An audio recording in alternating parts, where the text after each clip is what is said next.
Olá pessoal, sejam todos bem-vindos a mais uma atividade da Apex. Primeiramente eu quero fazer o teste de som aqui, se todos estão nos ouvindo perfeitamente. Já estou aqui com a professora Malu Balona, que estará conosco para essa entrevista. Vamos conversar aí ao longo desta 1 hora de atividade sobre a temática do livro da professora Malu, da autocura, através da reconciliação. Teremos aí uma oportunidade boa de um papo. Já vejo ali que o pessoal está falando que o som e a imagem está ok. Fiquem bem à vontade, vocês já conhecem, a maioria já conhece o recurso de fazer as perguntas mediante a nossa explanação, a nossa conversa aqui. Vocês têm a permissão aí a todo momento de fazer a pergunta que for mais interessante, relativa ao livro, relativa a toda a experiência da professora Malu. Bom, pessoal, a professora Malu, ela já tem uma longa experiência de mais de 30 anos na Conscienciologia, né, professora? Nos trouxe já 40 verbetes de explanação com diversas temáticas. Temos 2 livros que já estão indo para a quarta. Todos dois em quarta edição. Quarta edição. Então é muita história para contar. Obviamente a gente sempre puxa aqui a nossa conversa para um contexto proexológico. Então nós vamos levar a nossa conversa por aí. E eu tenho algumas perguntas que nós vamos batendo um papo aqui e vocês novamente fiquem bem à vontade para a nossa conversa. Professora Malu, muito bem-vinda ao nosso estúdio. Caio, fique à vontade aí para as falas iniciais. Pois não, eu dou boa tarde a todos, uma satisfação, uma oportunidade imperdível, fora de série. Eu diria assim, como dizia Gilberto Gil, o melhor lugar do mundo é aqui e agora.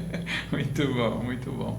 Bom, pessoal, então eu vou iniciar a nossa conversa aqui, nossa entrevista, Pois não, perguntando aquela informação básica, né? O que lhe motivou? Eu vou até pegar o livro aqui, para quem não conhece, mostrar o último livro da professora Malu. O primeiro livro foi o Síndrome do Estrangeiro, um livro que deu e dá o que falar até hoje. É fato. Muita gente chega na Conscienciologia por essa sensação de uma síndrome do estrangeiro e acaba chegando. Mas nossa conversa hoje é sobre o livro Autocura através da Reconciliação, e aí eu lhe pergunto, o que lhe motivou a escrever esse livro? De onde que saíram essas ideias? Foi uma situação que eu vivenciei, Caio, na Argentina, à frente da nossa atividade lá.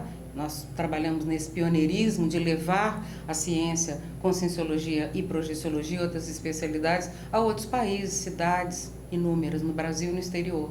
Então, o fato de estar lá e ter reencontrado uma pessoa do meu passado e com a qual eu precisava fazer um trabalho muito, muito específico, os amparadores me deram essa grande oportunidade. Graças a esse encontro, em 1995, eu iniciei a TENEPS, e os amparadores, durante a TENEPS, me inspiraram esse tema. Muito bom. Perdoar é libertar-se. Então, eles me deram essa fala, perdoa e liberte-se. Essa condição me foi passada com muita clareza. Então, em julho de 1995, eu decidi dar uma palestra com essa temática. Escrevi o que eu tinha de experiência, autocura através da reconciliação, também porque vi os alunos em sala de aula, naquele período todo. Eu iniciei esse trabalho em 86, 88, eu estava em sala de aula. Era ver que as pessoas queriam muito ficar bem de saúde, produzir, estar muito bem, mas não abriam mão de seus rancores, suas hostilidades, suas animosidades, e se digladiavam com esses afetos que são desafetos, e que isso impedia a pessoa de ter uma vida feliz, fora as enfermidades psicossomáticas que elas acarretavam. Então eu somei tudo isso, e para não trazer para mim também uma enfermidade com aquele processo que existia do passado, eu então fiz a palestra, a pessoa em questão sentou-se na minha frente. Ao final da palestra ela se retirou e quando retornou com uma rosa branca e me entregou. Eu entendi esse sinal dos amparadores como um sinal, um marco para começar o trabalho da reconciliação com o meu grupo karma maior, que é vastíssimo. Eu tenho retrocognições e sei que trabalhei com multidões, vivenciei com gente de muitos países e muita gente. O professor Valdo sempre assinalou essa ideia. Então, o fato de você precisar fazer uma tarefa de tal magnitude, eu achei que o livro, por ser ideia itinerante, o livro leva a sua mensagem onde você não chega. Então eu achei que a escrita do livro ficaria muito adequada. Contudo, durante 8 anos eu dei o curso Autocura através da Reconciliação para mais de 10 mil participantes. 8 anos. 8 anos. Eu fiz isso. Inclusive, quando eu lancei o primeiro programa de formação docente em Conscienciologia, que foi o treinamento ágil para docência, ele foi lançado junto com esse trabalho, e em cada lugar que eu ia apresentar o programa aos professores para se formarem, eu dava primeiro a palestra Autocura através da Reconciliação. Ela foi agregada a todas as atividades desse primeiro programa docente, que formou mais de 400 professores. Então, a mais beneficiada, como sempre, por algo desse tema, desse tipo, é sempre quem produz o trabalho. Então, se você tem um problema para enfrentar, transforme esse problema numa flor, branca de preferência, harmônica, para você poder levar essa ideia a muitas pessoas. Hoje esse livro é traduzido em português e espanhol, então ele ajudou bastante o meu programa de reconciliação. Entendi. Dentro da harmoniologia, porque onde eu não estou presente, hoje eu chego através do livro, chego através de um trabalho como esse aqui da Apex, online, então eu estou com isso, fazendo a mega reconciliação com o meu grupo Karma Evolutivo, já numa fase da libertação evolutiva, porque já tenho a liberdade de caminhar, escolher, e não há nada, obstáculos maiores que criem um óbice aos meus passos, ao que eu desejo realizar. A gente fala muito aqui na Apex, faça aquele mote, né? Faça do seu problema uma oportunidade evolutiva, e é mais ou menos isso. É isso, pegue o problema, o fracasso, o problema, a situação crítica e faça a sua GESCOM labicônica. Pegue você como tema central da obra, sem falar especificamente cada detalhe. Você não precisa fazer a devassa consciencial, como eu sempre repito, mas essa franqueza, essa sinceridade estarrecedora, ela tem muito mérito na sua ficha evolutiva, e os amparadores valorizam pela sua coragem de estar falando a respeito de um tema crítico que você ainda não domina, mas está fazendo bastante força para acertar. Muito bom. Quanto à libertação, recomposição, mais à frente eu vou fazer uma pergunta específica para a gente expandir. Eu gostaria então que a professora Malo falasse um pouco para a gente, quem está nos ouvindo, sobre o que envolve a postura de autocura e reconciliação. Como que nós podemos olhar para esse aspecto de reconciliar, da autocura, expandindo um pouco essa introdução que já foi falada, por favor. Você vê, Caio, você vai abordar depois os estágios evolutivos, mas pouca gente aborda a autorrecomposição. Eu estou trabalhando há muitos anos na minha autorrecomposição. Significa, eu mergulho na minha intraconsciencialidade, vejo aqueles pontos que ainda estão defasados perante outros que eu já superei, e vantagens e trafores que eu já acumulei. Eu quero fazer um nivelamento desse problema com as coisas que eu já tenho, como trafores, como aportes, como habilidades pessoais, competências que a gente adquire, que você ou eu já adquirimos em muitas vidas. Então, o que não podemos é deixar gaps muito grandes entre trafores e trafares. Nós precisamos buscar trafais que estão no meio, vamos dizer assim, tarefas e habilidades que nós ainda não dominamos plenamente. Contudo, quando essas tarefas e habilidades, competências forem conquistadas, nós vamos nivelar mais trafor, em vez de ficar sempre esse gap. Cada vez o trafor é mais experiente, cada vez o trafar fica mais longe e nos causa mais desconforto, porque vai fazendo uma clivagem. Nós precisamos evitar a clivagem. Então, quando você faz a autorreconciliação, a autorrecomposição, você está já deixando as fases anteriores de interprisão, de vitimização para trás. Então, eu trabalhei em foco sempre a autorrecomposição. Eu quero criar o nivelamento das minhas competências. Eu não quero deixar gaps muito grandes. Para não ouvir assim, nossa, uma pessoa tão evoluída fazer isso? Nossa, uma pessoa tão esclarecida dar um vexame desse? Eu quero diminuir os vexames. Muito bom. E a gente acaba no dia a dia tendo a oportunidade de fazer isso. Milhares. Diminuir os vexames. Nossa, é muito positivo. A Proexis acontece no dia a dia, né? É fato. É nesse momento, é amanhã, é interagindo com as pessoas com as quais nós temos aí vivências cotidianas. A oportunidade de diminuir esses gaps são enormes. E aí pensar em reconciliação, pensar em todo o aspecto da afetividade da reconciliação, eu vejo que no seu livro você fala muito, professora Mala, de estudo prático sobre a afetividade. Pode expandir um pouco para a gente por que ele é um estudo prático sobre a afetividade? Se eu não tenho uma autoafetividade, se eu não consigo valorizar minhas qualidades de uma maneira correta, justa, e não sinto por mim um orgulho cosmoético e sadio, como é que eu vou amar as pessoas? Eu não tenho disponibilidade. A disponibilidade íntima, por exemplo, a transafetividade, ela é um amor paracerebral, ela é um amor mental somático. Como eu vou chegar nisso se eu não tiver antes resolvido essas etapas, essas pendências? Então, é importantíssimo a pessoa ter de si uma visão clara, conciliatória. Eu tenho um trabalho, Carlos, chamado antivitimização e autobenignidade. Eu trabalho com esse binômio há muito tempo. Eu não me vitimizo, porque quem se vitimiza está ainda na fase da interprisão, está ainda na fase da própria vitimização. Porque a autovitimização é um ato de orgulho perante o universo. O universo está me devendo alguma coisa e eu me sinto infeliz e injustiçada. Ouviram recentemente na mídia alguém achar que era injustiçada? Imagina. Então você vê, a pessoa orgulhosa e egóica é que se vitimiza, porque depois que ela supera esse pedaço, ela passa a ver que a vida dela é uma vida de consequências.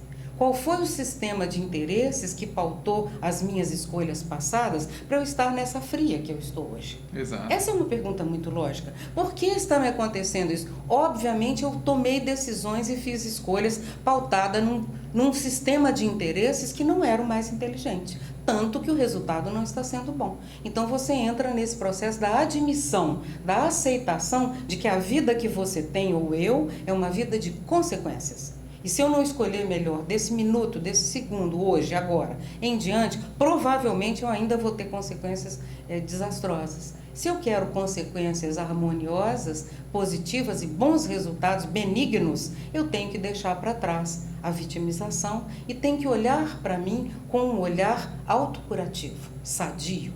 Eu me vejo como uma consciência tão boa quanto qualquer outra do meu nível. Eu não tenho nada nem de pior nem de melhor. Eu estou no nível da consciência que fez o mesmo esforço que eu fiz até agora. Então eu reconheço os meus esforços. É muito anticosmoético desmerecer-se, depreciar-se. É muito anticosmoético. Então, isso aí os amparadores se afastam, porque eles não podem ajudar a pessoa que pensa que ela é um lixo. Eu não penso que eu sou um lixo, eu penso que eu estou na fase da reciclagem. Muito bom. E tem a ver um pouco com a pergunta ali do Willy.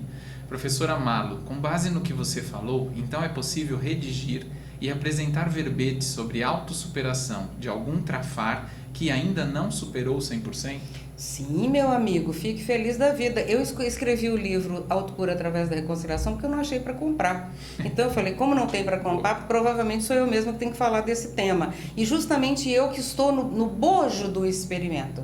Então eu vivo no bojo do experimento do autocura através da reconciliação. E a gente acaba tendo, Ilha, algumas surpresas bem agradáveis. Por exemplo, numa projeção eu encontrei uma pessoa que estava dando um chilique lá qualquer de uma reclamação, uma concierge, e eu falei, você pode parar com isso, você vai resolver isso aí, vai em frente, resolve em frente, e fui me afastando. Quando eu estava mais longe dela, ela disse, olha, você é igualzinho àquilo que você diz no seu livro, tá? Isso para mim chama autocoerência. Que interessante. Então, a autocoerência, nós estamos numa plateia multidimensional. Se você está fazendo um maior esforço para melhorar aquele aspecto, fala dele com sinceridade, disposto a enfrentar o que tiver para você superar aquilo, o que está errado com você? Você tem vamos dizer, uma autoridade cosmoética quando vem o assediador e diz, mas você tem tantos furos, sim, e você está fazendo o que sobre eles? Eu estou tratando dos meus. Essa é a resposta que precisa ser dada ao assédio. É assim que a gente não entra mais em autoassédio. Sim, estou fazendo o que posso, com sinceridade e dedicação, dentro dos meus limites. Não estou acomodada. Portanto, tenho mais mérito, neste contexto, do que você que só sabe apontar o defeito do outro. E é ter a lucidez para esse processo. Sim, né? É autoenfrentamento, é bancar isso. Mas existe pressão extrafísica. Lógico. E você tem amparo para tal, né? Porque você está sincero. Quem pode com uma consciência sincera? Quem? Exatamente. Quem pode derrubar? Ninguém. Pode vir apontar o dedo que for, todos os dedos do mundo e os paradedos. Você está com uma resposta pronta? dentro da sua teática, da sua verbação, no limite da sua evolutividade. Você não está bancando o que não é. Você está se apresentando tal qual é. Não é mérito nenhum escrever um livro sobre autocura através da reconciliação. Isso indica que o autor está em processo de autocura e que a reconciliação pode trazer para ele a esperada saúde. Eu acho que eu estou obtendo resultados e tenho bons elementos para me basear sobre isso. Eu não tenho dúvida. Bom, o William agradeceu ali também por detalhar melhor esse antagonismo auto-vitimização, auto-superação, que ele ainda não havia compreendido totalmente. Sim, a anti-vitimização é um ato cosmoético. Você não é vítima de nada, a não ser das suas escolhas. Se você fizer melhores escolhas, não há por que reclamar. Agora eu vou, então, expandir um pouco mais essa nossa conversa aqui. Como que é possível identificar e enfrentar as necessidades de reconciliação? Porque muitas vezes a pessoa ela nem percebe que está dentro de um contexto e uma necessidade de reconciliar. Por onde? Como que ela pode puxar essa linha para começar essa identificação? Os atritos familiares, os conflitos familiares da família, seja ela nuclear ou a sua segunda família, ou quem seja, ou às vezes até na sua profissão, eles são belos indicadores de pontos nós górdio, que a gente chama, o nó górdio, que a gente pode usar como o tema. Toda família é temática, toda profissão é temática. Você ali encontra o seu grupo antigo de relações. Muito difícil encontrar uma pessoa pela primeira vez. Então, aquele chefe com o qual você bate de frente, o confronto com aquele familiar que eventualmente está apontando para você alguma coisa, isso aí já pode ser o início do seu trabalho. Na reconciliação, você puxa um fio e sai uma peruca. Então, é só achar o ponto de hostilidade, o ponto do conflito e começar por ali. Mas a pessoa é inabordável, ela não aceita sequer a minha presença. Temos que aceitar que às vezes as nossas energias são nocivas para alguém. Ela se lembra de nós de um episódio passado e constrangedor, que não é agradável. A última imagem que ela guardou de você foi naquela vida. Então, você vai fazer a sua autorretratação e a autorreconciliação para mostrar para ela que, de fato, você está regenerado. Nós vivemos num processo de... A ProEx, ela vem justamente para isso. Ela é um processo autorregenerativo. Ela é para dar oportunidade para a pessoa, em vez dela ficar na cadeia ociosa, na interprisão, ela vai ficar ativa dentro da recomposição. Então, ela vai começar a procurar o que eu poderia fazer para melhorar minha relação com aquela pessoa. Busca o ponto de afinidade com a pessoa. Sempre tem um ponto de algo que a pessoa goste e que você pode se interessar por aquilo a partir daquele ponto de afinidade, você construir uma plataforma de segurança, de afetividade, de confiança para estabelecerem uma nova relação. Nós estamos sempre passando a limpo. A vida existe para isso, a ProEx tem esse componente. Ela tem um somatório de desafios que são perfeitos para a sua personalidade, para o seu temperamento. Então, comece por aí. Os pontos, os nós que estão à sua feita, transformar nós em laços. Em vez de nós, vamos transformar as coisas em laços. Laços afetivos. Mais fácil de desatar. Muito mais fácil. E outra coisa, um laço bem feito, ele cria um nível de afetividade, de bem-estar, ele embeleza as relações. Então, vale a pena transformar esses nós em laços. Muito bom. O Fernando colocou uma pergunta ali ampla. Estou em fase de reciclagem para entrar na docência da Conscienciologia e estou percebendo muito assédio sexual. É possível que sejam furos do passado e hoje tenho que me reconciliar com esse grupo e fazer assistência para ele? E ele ainda completa: o difícil é quando pegam no ponto fraco e acabamos cedendo. Então, Fernando, é muito natural, eu ia falar sobre isso. A docência é uma excelente técnica de reconciliação. A docência itinerante, tarística, ela reúne numa sala de aula com total liberdade, tanto para você quanto para os seus alunos, que eles vieram de livre e espontânea vontade. Você está ali doando o seu labicon, sua verdade íntima, seus insucessos, os seus pontos de superação, tudo que você já conseguiu. Você vai doar a sua vivência para aquelas pessoas. Ao invés de precisar casar com aquela, ter um relacionamento com a outra, ter um filho com aquele outro, Essa sala de aula ela é instalada de modo que você tenha acesso a essas pessoas do seu passado. Então é muito natural que a gente tenha a oportunidade de receber de volta aquela onda de provocação, de passado, aquela onda daquilo que você já foi, que aquela pessoa não está atualizada quanto à sua cosmoética de hoje. Você precisa dar mostras dessa cosmoética, dizendo: eu estou aqui hoje numa posição diferente.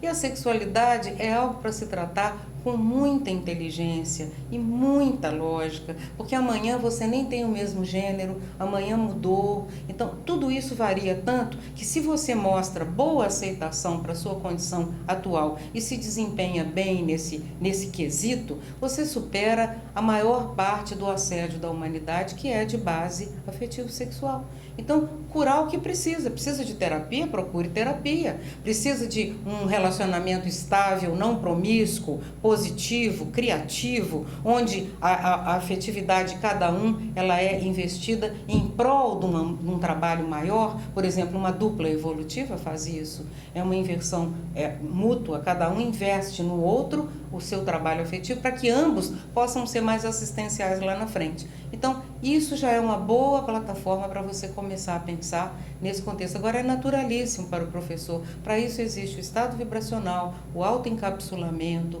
o lazer positivo e principalmente a escrita. Numa primeira fase, ela é a autoescrita. Você escreve para você, para entender melhor você mesmo. Escrevendo, a gente se entende melhor.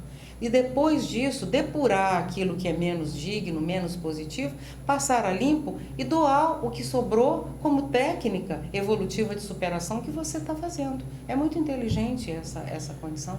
É aquele trinômio, né? Poder, dinheiro e sexo. É um trinômio que é tabu, é matar burro para todos. É para todo mundo, e ele é tão vulgar e tão boboca, e no entanto cai-se nele com toda a facilidade. Então é preciso limpar uma área de cada vez. Se o seu problema é o poder, invista nisso para você compreender. O seu problema é a sexualidade, invista nisso para você compreender. Então o problema é estético, também aprofunde. Não adianta fugir dos mata-burros, não adianta correr do nó górdio. Se é ali que pega, é ali que merece justamente a nossa maior atenção. E quando a gente faz esse estudo com amparo, que não é um chama-assédio, é um processo de amparo que você quer superar e ajudar outros que estejam na mesma condição, você consegue fazer isso com muito mais facilidade. E aí fico pensando, né, professora Malo, será que esse contexto que foi falado ali pelo Fernando, até da sexualidade, se ele realmente está construindo uma dupla evolutiva, se ele tem uma relação ali desenvolvida, e às vezes ele tem uma problemática, ele precisa assim reconciliar essa problemática. Sim. E a autocura vai vir daí. Vem daí, então tem que enfrentar. Tem uma dificuldade qualquer nesse terreno, lembrando que a sexualidade está na cabeça, tá? Não está na genitália de ninguém. Sexualidade é o que você pensa sobre o sexo. O sexo de qualidade que você faz ou de desqualificação, depende da sua forma de pensar. Então, talvez os seus conceitos sobre sexualidade podem estar caducos, ultrapassados, velhos, ou então estarem sofrendo pressões de uma época que nós estamos vivendo, de grande promiscuidade, onde as pessoas têm relacionamentos fúteis, superficiais, e elas se intoxicam umas com as outras, sem nem saber do tipo de assimilação que elas estão fazendo. Muito bom. O Willy colocou ali também uma pergunta. Como ter mais lucidez no relacionamento com outras consins, para que eu não entre no piloto automático de supervalorizar os trafares alheios? É mais fácil enxergar os trafores alheios quando estou longe daquelas consins, mas quando elas se aproximam, vejo mais os trafares delas. Essa pressão holopensênica que nós sofremos, Willy, ela é muito natural, porque a massa de energia que existe sobre nós, de erros passados, de falhas, de fracasso, é muito maior do que a de sucesso, por uma simples razão. Nós não temos muito hábito de fortalecer lembranças de sucesso. Não temos. Elas passam despercebidas como se não fosse mais do que obrigação. Às vezes um trafar que a pessoa levou não sei quanto tempo para superar. Agora ele está totalmente superado, quase totalmente, ela está bem fortalecida e ela já não valoriza mais. E isso tem uma razão de ser e tem uma lógica muito grande, porque nós projetamos metas e quando as metas são alcançadas, nós vamos precisar de novas metas para criar nova motivação. Então é por isso que a gente tem o hábito de não valorizar tanto aquela que já foi alcançada em prol de uma outra que vai surgir, mas nós deveríamos ter para isso o registro. Quando você registra progressos, registra sucessos, escreve um verbete a partir de algo que você superou ou algo que está em fase de superação, você deixa a energia ali consolidada. Ela passa a ser um condensador para te abastecer quando você começa a ver erros. E quando a gente está mergulhado numa autopesquisa profunda, sobra muito pouco tempo para a gente ver trafares alheios. Porque a pergunta passa a ser assim: o que eu ainda tenho disso? O que acontece ainda comigo desse tipo que essa pessoa acabou de fazer? Esse exemplo que ela está dando, que não é digno, que não é positivo, que não é, vamos dizer, qualificador, quanto eu ainda tenho isso? Então, quando você começa a voltar o dedo para si, você está fazendo a autopesquisa científica. Na Conscienciologia existe uma condição muito séria, é o parapsiquismo de base científica profunda, o parapsiquismo que você estuda com uma qualificação e a autopesquisa científica. Então, é preciso investir nisso. Você viveu um fenômeno, você vai procurar saber o que é, escreve sobre ele, você vai limpando as rotas mentais, você vai fazendo um novo roteiro de sinapses que vai apagando, desprogramando aqueles velhos hábitos que já não te interessam mais. Isso dá trabalho porque é físico, é uma coisa dentro do seu cérebro físico. Exige energia e exige repetição. Quem escreve sobre os seus progressos com frequência, sabe, tem mais energia para enfrentar os fracassos. Eu achei interessante, pensando no âmbito da Proexis, um pouco daquilo que você falou dos marcadores, né? No cotidiano, nós temos vários marcadores positivos. Sim. E para que a gente não esqueça esses marcadores, se a gente usa a escrita, as anotações, fica fácil. É uma bênção, porque a escrita ela é a curoterapia, porque você escrevendo, você reforça. Então, você vivenciou um fenômeno estranho, aquilo está te incomodando, cultura parapsíquica e a autopesquisa científica. Você vai juntando esses dois elementos e escrevendo cada vez melhor sobre suas dificuldades. Daqui a pouco você passou aquilo a limpo, não tem uma carga negativa, pode ser passado para outros como um manual de bem viver. Todo mundo tem uma condição de fazer isso. Se tivesse mais essa prática... Sabe, a coisa andaria mais rápido. Exato. Escreva sobre suas dificuldades. Eu cheguei na Conscienciologia em 1986. 89 eu já estava publicando o Síndrome do Estrangeiro, na revista Planeta, junto aos artigos do professor Valdo. 1989. Fui para a sala de aula, vi um acontecimento, anotei tudo, mostrei ao professor, ele falou assim: eu vou incluir esse material seu no meu material que vai para a revista Planeta Especial Projeção Consciente. Você permite? Claro. E ali foi publicado. Surgiram pessoas com interesse, mostrando aquilo como interesse. Quer dizer, você pega um problema e transforma aquele problema num manual de orientação e de superação para muitos. Você supera e muitos ganham. Muito bom. Nós temos mais duas perguntas ali e falo também a Ana Lúcia, agora há pouco tinha clicado ali em levantar a mão. Ana Lúcia, por favor, coloque sua pergunta ali no chat que fica mais fácil aí que possamos respondê-la. Bom, o Marcelo, ele fala: Malo, dentro desse processo de autocura, a autorreconciliação, isto é, a reconciliação com si mesmo, seria o primeiro aspecto que deveríamos considerar?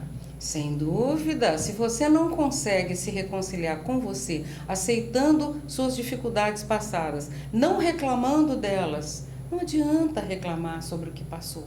É preciso enfrentar assim, como eu posso me fortalecer hoje para não precisar mais passar por este problema. Cada adversidade que surge ou cada coisa do passado, e saber a pessoa se perdoar neste contexto no sentido assim: puxa vida, mas eu só tinha 17 anos, eu era uma anta. 17 anos não é uma idade, é um estado alterado de consciência.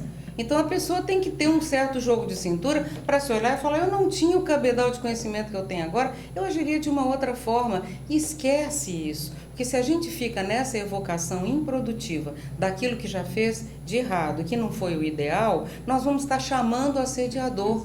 Sem necessidade nenhuma. Começa pelo autoassédio, daqui a pouco você tem companhia pondo o dedo na ferida. Então, é muito importante você começar a partir de um processo assim. Eu usei essa técnica, tá, Marcelo? Eu não me trato nem 1 centímetro pior do que os amparadores me tratam. O meu tratamento para comigo será sempre igual ao dos meus amparadores. Como eles me tratam com bondade, elegância, crítica construtiva, apontando falhas e resolvendo os problemas, você acaba perdendo o mau hábito de, em vez de fazer autopesquisa, fazer autovitimização, autopunição.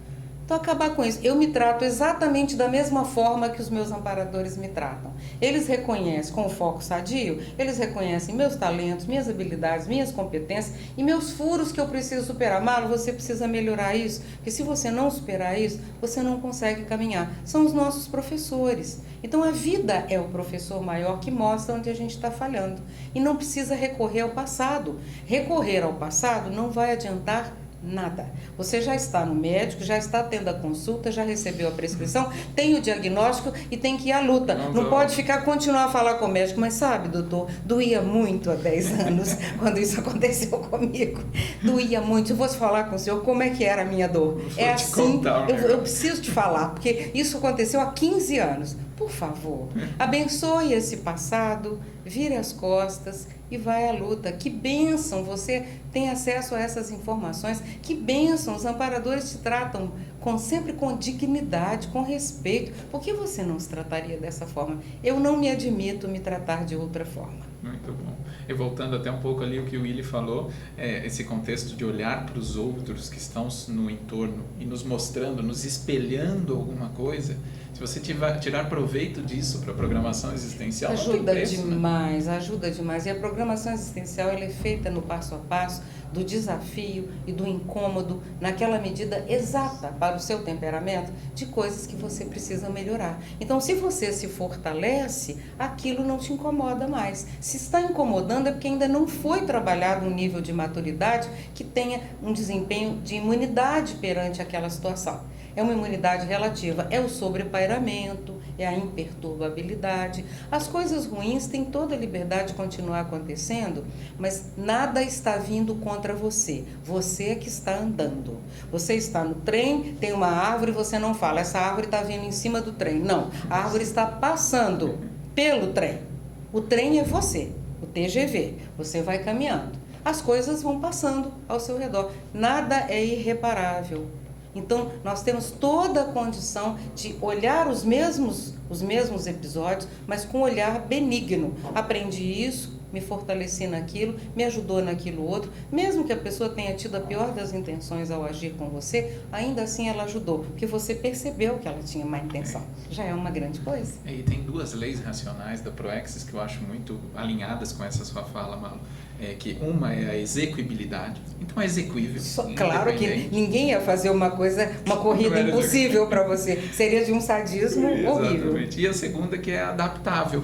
Ela se adapta ao contexto onde nós estamos. Então, quando eu vi essas 2 leis, eu falei, gente, não dá para ficar reclamando que é muita areia para o meu caminhão. Faça 2 viagens, faça 3 viagens, que é possível. E, Caio, se os amparadores te confiaram aquilo, é porque eles estão vendo a sua competência. Tudo que eu pego como desafio, eu penso assim, se os amparadores me botaram essa coisa no meu colo, é porque eu tenho capacidade. Quando eu estava indo para a Argentina a primeira vez para dar os primeiros cursos, em 1993, ia acabar morando lá 5 anos, a pessoa que me levou ao aeroporto disse assim, Marlo, você sabe falar espanhol, castelhano? Eu falei, não. Você não está em pânico? Eu falei, olha, qual é a diferença? Eu ficar em pânico ou não, muda o quê? A passagem está comprada, tem gente me esperando lá, eu vou dar uma palestra pública, P1, P2, P3 e P4, que era o curso de projeciologia, e as técnicas projetivas 1 e 2. Ou eu vou, o pior que pode acontecer é eu aprender espanhol. Essa é uma postura que eu tenho perante a Proex. O pior que pode acontecer é eu aprender alguma coisa que eu ainda não sei. Então, a Proex ela vai te dando desafios, motivações. Ao invés de eu recorrer à minha incompetência, eu vejo os olhos dos amparadores. Não, eu devo ter habilidades ainda ocultas que eu não estou valorizando, porque se eles me entregaram isso para fazer, é porque eu tenho capacidade. Outro dia eu vi um filme que tratava bem desse tema. A pessoa estava numa condição específica, de uma pressão muito grande, e o colega que estava junto perguntava, mas você não está preocupado com isso? Aí ele do fundo do coração falava, mas vai me ajudar eu ficar preocupado? Porque se for me ajudar, eu fico. Eu fico agora. Mas... Em pânico, eu fico agora. Mas se então, não vai me ajudar, não o que não ajuda, então, essa racionalidade de saber que o desperdício emocional é muito grande, o desgaste energético é imenso, de fatos que não vão ser tirados do seu caminho, que você terá que enfrentar, é muito melhor você buscar a energia nas centrais extrafísicas, nos seus amparadores funcionais, no evoluciólogo que elaborou aquelas cláusulas junto com você. Então você fica muito mais disponível para receber inspiração e superar. Exatamente. Bom, nós temos ali 3 perguntas. A primeira do Willy: qual é a relação entre autorreconciliação e autossuperação? São sinônimos idênticos? Não, sinônimos idênticos não, mas uma coisa leva a outra. Se você se aceita e se admite como é, se você se admite ou admite que a sua vida é uma vida de consequências e que foram as escolhas que te levaram até ali, você favorece muito a superação dos problemas que tem. Então, a autocura se junta com a reconciliação e vai trazendo um progresso maior nas suas coisas. Então, é tudo bem relacionado. A autossuperação é a dinâmica que vai ser empregada para você deixar aquilo para trás. Uma pessoa que é tímida, qual é a dinâmica que ela tem que fazer para deixar a timidez? Falar em público, defender um verbete, uma palestra, uma conferência num evento. Ser uma entrevista como essa, passar por uma entrevista como essa online, que o interlocutor é invisível, mas que você percebe a quantidade de interesses, consciências, consciências e consciências atentas a cada palavra que você diz. Exato. Então isso te deixa numa condição melhor. Superação é a dinâmica. A autorreconciliação faz você sentir segurança, autoconfiança, autoestima, autossegurança ao me dirigir a qualquer pessoa. Muito bom. O Fernando pergunta: professora, como funciona o estágio de libertação? É sempre a própria pessoa que se liberta das interprisões? E quando as consciências que continuam ligadas com você e que não te perdoam? Podemos dizer... Vou falar toda a pergunta e depois a gente volta. Podemos dizer que as reconciliações não são sempre com aquela determinada pessoa e podemos suprir esse déficit fazendo assistência para outras? Se quiser, eu repito alguma coisa. Essa condição está bem no meu livro Autocura através da Reconciliação, eu falo sobre isso. Às vezes a pessoa se dedica décadas a ajudar alguém que não quer ajuda, e muito menos dela. Ela desperdiçou aquele monte de tempo, aquele monte de energia. Então, quando você se dirige aos amparadores da pessoa, isso é uma técnica que também está no meu livro. Se a pessoa não pode ser alcançada, os amparadores dela podem. Você pode se comunicar com eles pedindo ou expondo as suas intenções. Você expõe as suas intenções aos amparadores da pessoa, para que essa condição seja feita da melhor maneira possível. Então, o que você me perguntou sobre a libertação, se a própria pessoa percebe, claro que percebe. Como eu te falei, a docência itinerante, a escrita, a gesconografia labicônica, que ela usa o seu labicon, ela queima etapas no processo da sua reconciliação multiexistencial, grupo kármica, e leva você da recomposição para a libertação. O que você percebe de diferente na libertação? Primeiro, o seu temperamento mudou. 2, a Equipex não é mais a mesma.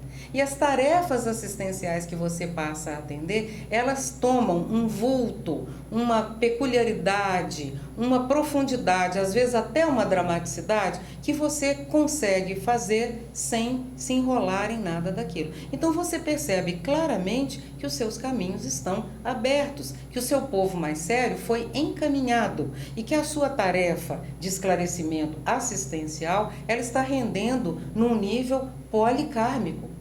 Então você já começa a perceber que a abrangência do que você faz aqui e em outras dimensões fica muito clara. Você tem lembrança das projeções, você é levado a ambientes onde você fala para multidões. Tudo isso você vivencia. Outra questão, eu trabalho muito com os meus para-leitores dos meus livros. As minhas obras já têm mais de 2 décadas. Quase 3 décadas, Síndrome do Estrangeiro. Então eu tenho para leitores em quantidade. E outra coisa que eu tenho uma amparadora que ela usa muito o meu visual para incentivar as pessoas a escreverem. Como eu bato nessa tecla há muitos anos, ela usa o meu paravisual para deixar a pessoa motivada, trazer para a pessoa a ideia da escrita. Eu recebo com recorrência esse tipo de relato. Tive uma projeção com você em que você me falava da escrita, que me deu o tema tal, que me aprofundou tal ideia. Então você já começa a trabalhar com seus paraleitores. Então, isso tudo vai aumentando o seu potencial, vamos dizer assim, de liberdade, porque você já age não só numa dimensão, você já consegue agir simultaneamente em várias dimensões. O livro tem um padrão de energia já consolidado que traz aquela motivação para a pessoa que quer superar aquele problema. Então, você vê que a libertação, você caminha com uma Equipex renovada, fazendo um nível de assistência muito mais complexo, com uma liberdade que você ainda não tinha desfrutado antes. Não há mais aqueles assédios recorrentes, não há mais no Kau Chakra desaparece, não tem mais nada disso. Você sente longe a presença das consciências doentes, elas não perfuram a sua pensenosfera, elas ficam na periferia. Isso. Outra coisa, a TENEPS veterana, com mais de 2 décadas. Eu comecei a TENEPS no mesmo ano que eu lancei a ideia do livro Autocura através da Reconciliação. Então, são 21 anos de trabalho com a TENEPS, ininterrupto, em viagem, itinerância, em qualquer país, em qualquer lugar. Então, você vê, isso vai somando ferramentas consolidadas para você. A verbetografia te traz isso. Você vai vendo que você está usando as técnicas conscienciológicas, o ferramental que a conscienciologia tem, você usa todos eles praticamente simultaneamente. Então isso vai te dando uma liberdade cada vez maior. O trabalho continua, claro, vem aí a pré-intermissiologia, mas isso não te assusta, porque essa interlocução você já está fazendo há muito tempo, aqui e na outra dimensão. Então a docência é um caminho sensacional. A gesconografia, ela é imperdível. Se lance nesse mundo de aventuras, nesse mundo trepidante da tarefa assistencial do esclarecimento. Muito bom.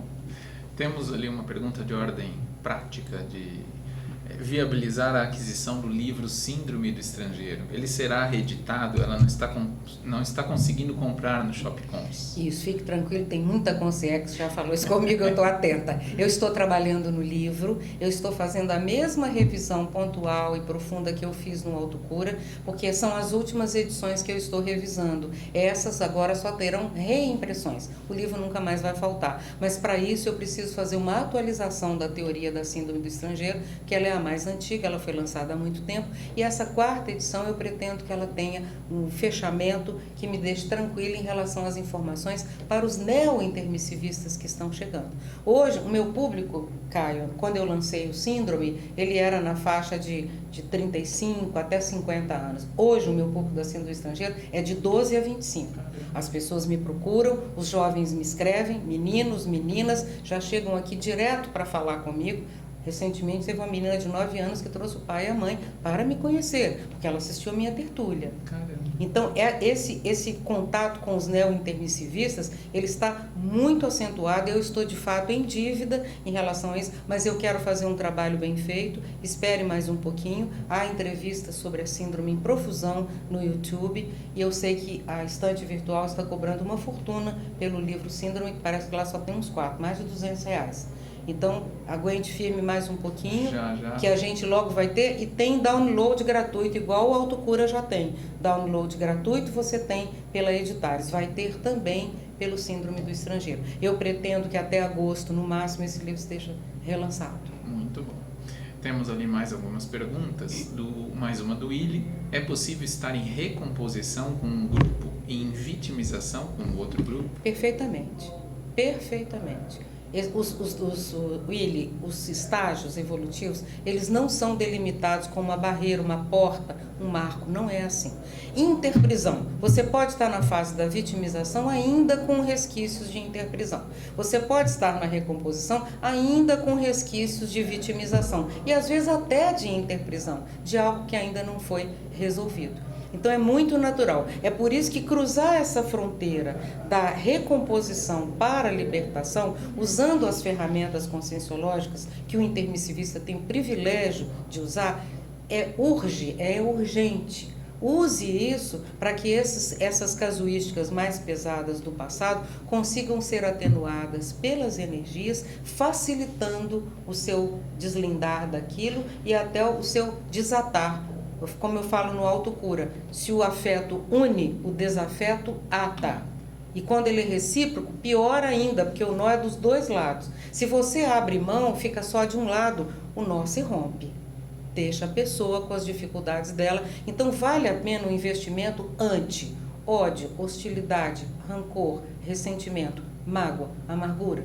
Tudo isso tem que desaparecer do nosso vocabulário, das nossas sinapses. Não se justificar esse contexto por nenhum motivo. A irritabilidade, ela surge? Pode surgir, mas já é um prenúncio de que tem alguma coisa mal parada atrás. Houve alguma intenção que ficou meio torta. Então a gente tem que ir cortando. Vamos diminuindo esses poços de ressentimento, de hostilidade, de animosidade, que não se justificam mais. A pessoa não vai mudar se você detestá-la. Não vai adiantar nada. Se você ficar com muita bronca daquela pessoa, não vai resolver nada. Ela vai continuar sendo o que é, não vai mudar nada por isso. E outra coisa, você ainda está fortalecendo nela os traços que você não gosta, com a sua energia. Por isso que os assediadores adoram manter relações de animosidade e de hostilidade, porque eles se beneficiam desse padrão, que aumenta o defeito da outra pessoa e ainda se te prende naquele visgo, naquela condição viscosa que a animosidade e a hostilidade têm. Muito bem. Temos mais uma pergunta do Marcelo. Marlo, você costuma dizer o afeto une e o desafeto ata. Construímos ao longo das nossas existências, um grupo karma onde nem todos fazem parte de nossa mesologia. Quando ainda não temos um parapsiquismo bem desenvolvido, como podemos identificar esses acertos e erros? Olha, pela qualidade da relação. Às vezes uma pessoa, você tem uma relação até esporádica, mas quando há algum tipo de contato, há um desconforto, um desagrado. A energia daquela pessoa com a sua acessa uma lembrança afetiva que ela não chega a ser racional. Ela é um mal-estar, ela é um desconforto, ela é um peso, ela é um desagrado. É algo que não cai bem. Então vale a pena, desde o início desse processo, começar a se perguntar e acessando os amparadores dessa pessoa. Essa pessoa me provoca um desagrado assim, deve ter algum episódio entre nós, algo que eu tenha errado, alguma ação que eu tive ou até que a outra pessoa teve e que nos deixou de uma maneira qualquer atados nessa relação de animosidade. Então, se você começa a conciliar tudo através do amparador daquela pessoa, começar a ter pensamentos benignos sobre aquela pessoa, você já está produzindo a sua reconciliação com aquela pessoa. O importante é o seguinte, é dentro de você não abrigar esse tipo de sensação, de desconforto, de desagrado, de mal-estar, não alimentar isso dentro de você, procurar logo uma causa racional. Não, se eu tive essa antipatia daquela pessoa, alguma coisa tem. Às vezes, Marcelo, a gente descobre que era o assediador daquela pessoa que irradiava aquela energia para você não se aproximar dela e ajudá-la. Às vezes é isso. Ele quer afastar aquela pessoa de você, porque você representa a liberdade dela. Se você insiste mais um pouco e trata com um amparador, não faça negócio com o assediador de ninguém. Quando a gente retribui a antipatia, você está fechando um negócio, parece aquele povo lá de Brasília, fechando um negócio com o assediador. Só converse com o amparador, que tem o contrato legal, que recolhe impostos, que faz tudo certinho, no papel, no contrato. Aí você faz um contrato com o amparador daquela pessoa de que você gostaria de ajudá-la, se houver possibilidade. Na próxima sexta-feira eu estou defendendo um verbete, Caio, chamado limite do assistente. Eu já defendi o limite do assistido. Quando o assistido não quer, agora é aonde que eu tenho que parar. Onde é o meu limite, onde eu não posso ir adiante. Isso vai explicar claramente que muitas vezes você fica desimpedido, desobrigado, liberado de continuar tentando ajudar a pessoa que não quer ajuda até o dia que ela voluntariamente te procurar. Porque toda consciência tem o direito inalienável à ignorância, ao antagonismo, a tudo que ela quiser, como você já teve e tem. Então, é a mesma condição, você atribui a ela a mesma liberdade que recebeu. O dia que ela aparecer, você ajuda no que for possível. Não sei se atendeu a sua dúvida, mas é do modo como eu costumo trabalhar. Muito bem. Qualquer questão, por favor, coloque novamente, Marcelo. O Willi pergunta, como foi a experiência de publicar seu primeiro texto conscienciológico? Foi mais difícil que os textos seguintes? Pode dar dicas para um escritor conscienciológico de primeira viagem nesta vida? Eu acho até mais difícil ele escrever sobre o que eu escrevo hoje. É mais difícil assim, porque exige do meu limite de vivência. Hoje eu escrevo sobre biparacerebralidade, hoje eu estou escrevendo sobre assuntos mais avançadinhos do ponto de vista evolutivo. E eles me são mais difíceis por causa da minha pouca experiência ainda nisso. É claro que naquela época, escrever o primeiro texto, eu tive muito amparo, porque era uma cláusula pétrea da minha PROEX, passar pela síndrome do estrangeiro e escrever sobre ela, e não ficar aborrecida com ela.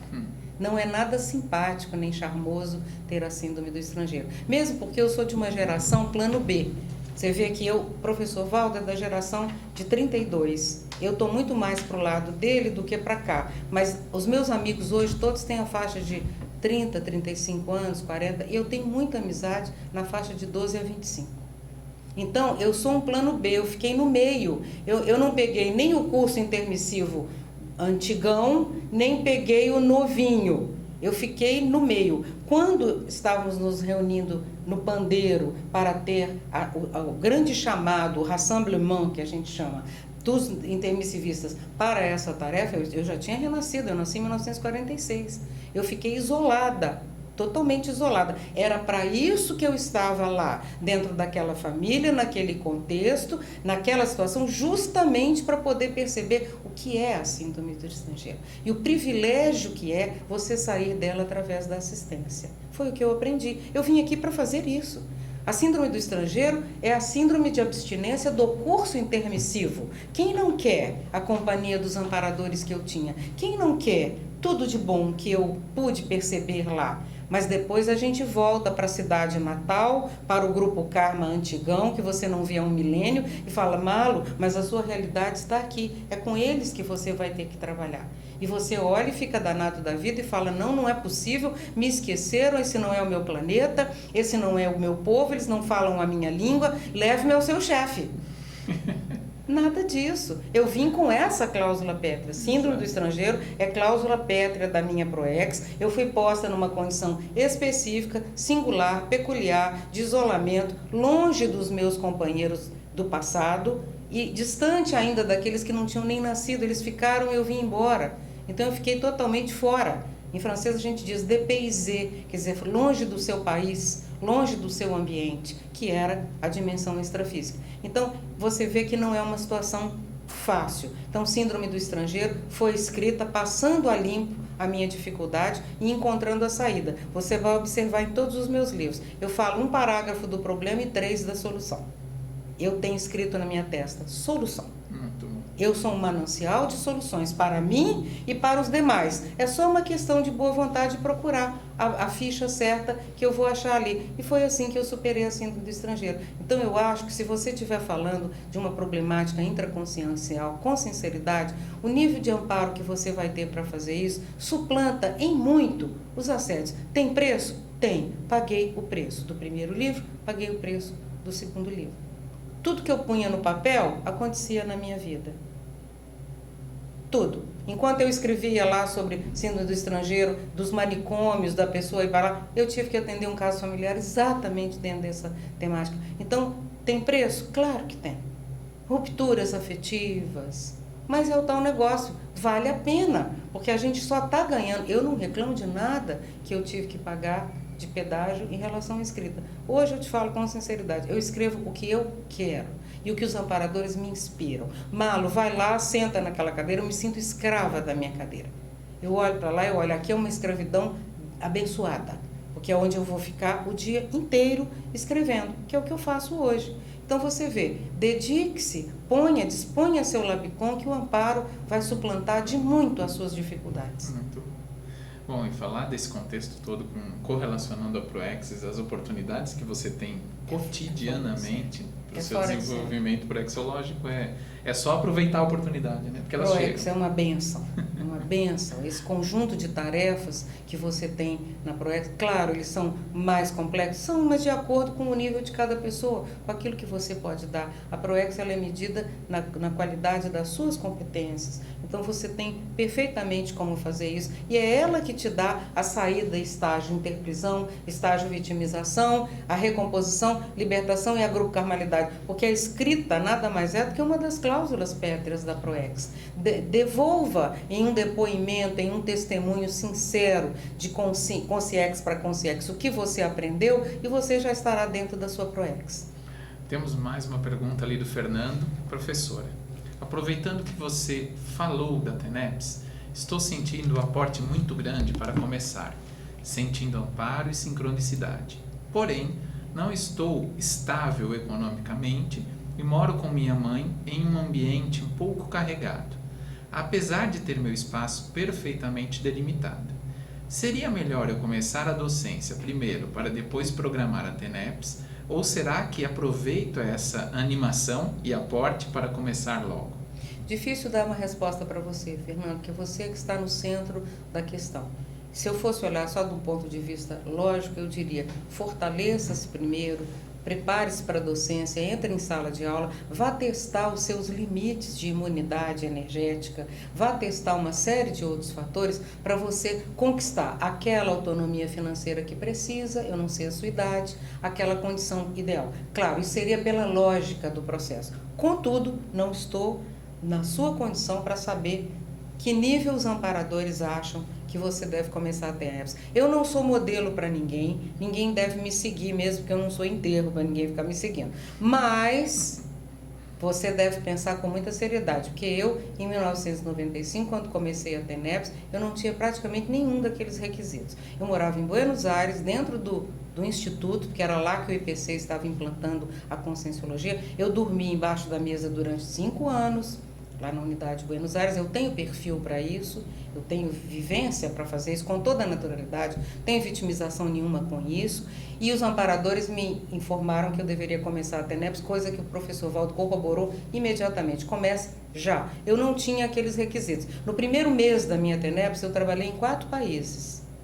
Primeiro mês. Eu ganhei do professor Valdo, tive o privilégio de, antes da viagem que eu iria fazer, e passar na casa dele. Ele me entregou o livro, manual da TENEPS, saído da impressora dele, quentinho. Falou, toma isso aqui e começa. Eu falei, mas eu estou chegando da Argentina, estou indo para Portugal, para a Espanha, vou passar pelo Brasil, vou dar... Não, mas isso não é um problema, você se vira.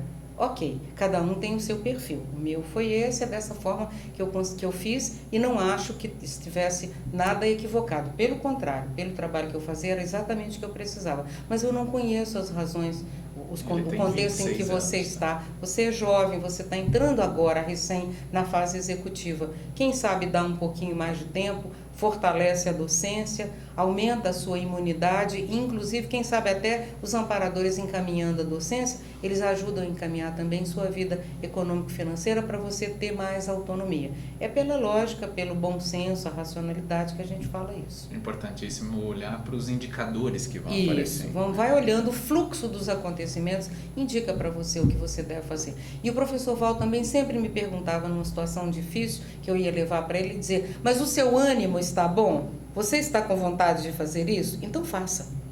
Em frente, todos os desafios. Então foi assim que ele me pôs nessa trilha de trabalho. E a pessoa, eu vejo ali no caso do Fernando, né? Ele tem que realmente olhar para os indicadores, perceber, porque a docência também, aquela pressão que existe na TENEPS, muitas vezes quando você inicia a docência... Nossa, ela vem todinha. Ela vem junto. Ela vem junto. Então, em qualquer tarefa assistencial do esclarecimento, tarística, porque a TENEPS é tarística, ela é fundamentada no que você é, na sua consciencialidade. O que você pensa é que vai ser o medicamento para os seus atendidos, os seus assistidos. É aquilo que você é.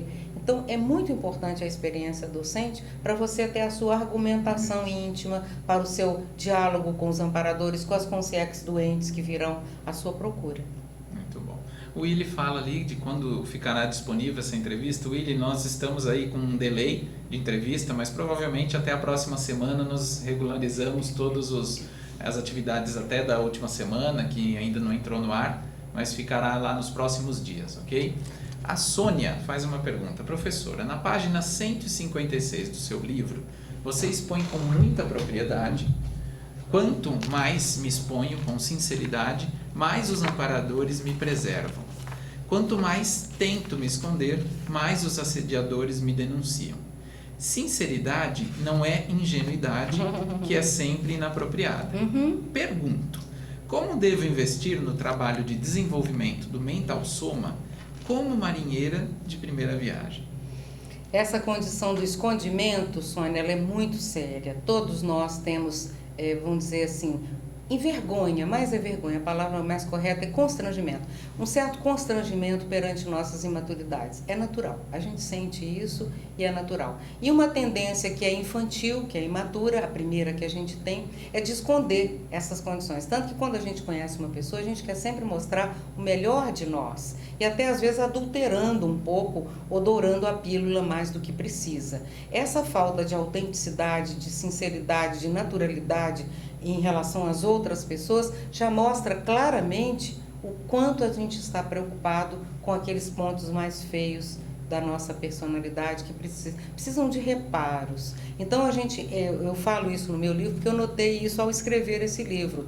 Eu fui bastante pressionada pelas consciências extrafísicas no sentido da minha autenticidade, da minha autoridade moral para estar falando o que eu estava falando, como é que eu iria bancar a minha fala que está nesse livro, e isso foi excelente para mim, porque cada vez eu fui tendo mais confiança nas minhas decisões, nas minhas convicções, nos meus posicionamentos íntimos, no diálogo de travesseiro, na TENEPS, para que eu pudesse falar dos aspectos mais críticos da minha personalidade de uma maneira digna, elegante, construtiva e terapêutica. Porque eu me sinto um remédio.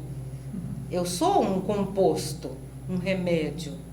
E eu acho que esse remédio do meu Labicon, bem trabalhado, embora ele seja amargo para alguns, ele pode ser muito útil.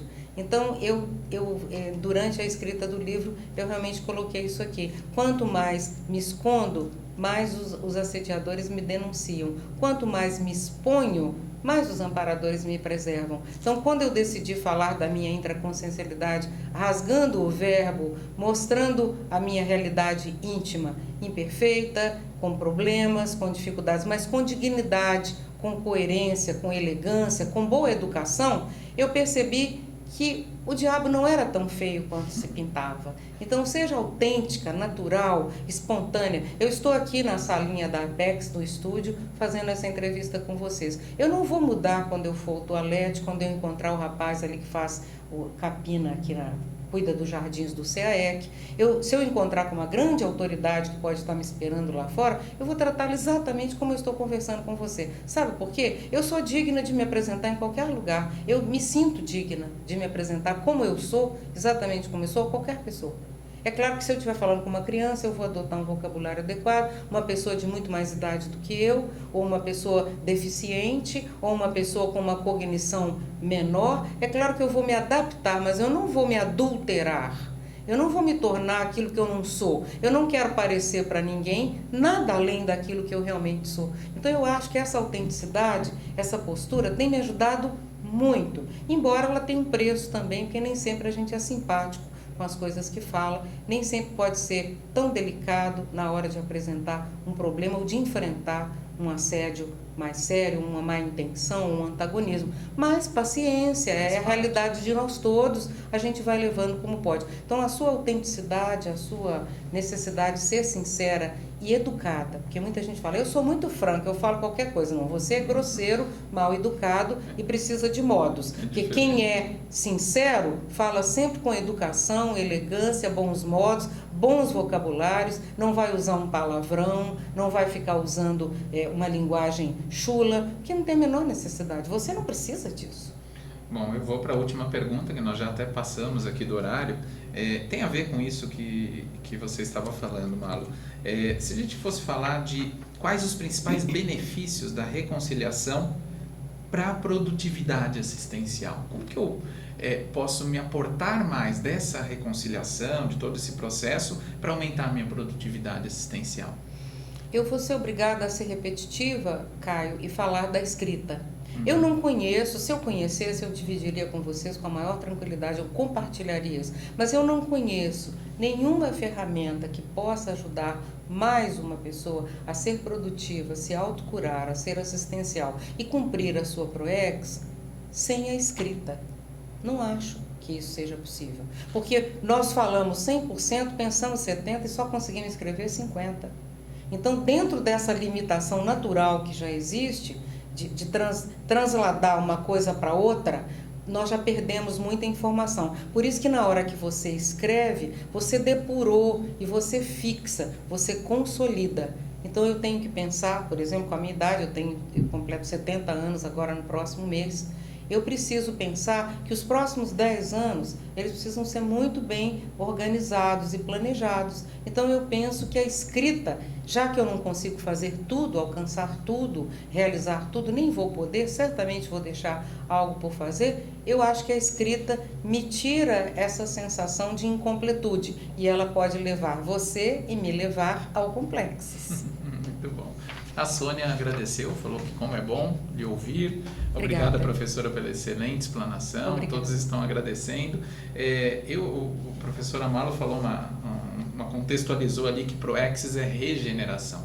Quero aproveitar aqui essa oportunidade, falar que nós temos aí o último chamado para o curso Introdução à Programação Existencial. Excelente, é um grande programa de proteção à testemunha e de regeneração.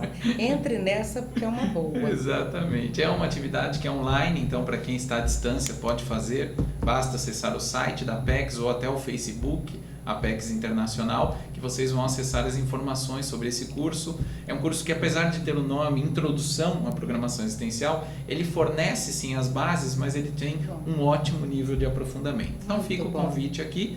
Agradeço muito a sua disposição, professora Amalo. Obrigada. Obrigado, pessoal, Até pela breve. participação. E na próxima semana estamos aqui novamente com mais uma atividade online. Ok? Muito obrigado a todos e até a próxima.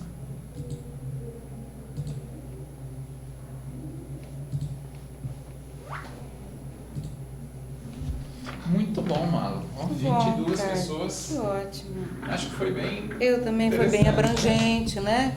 Conseguimos falar de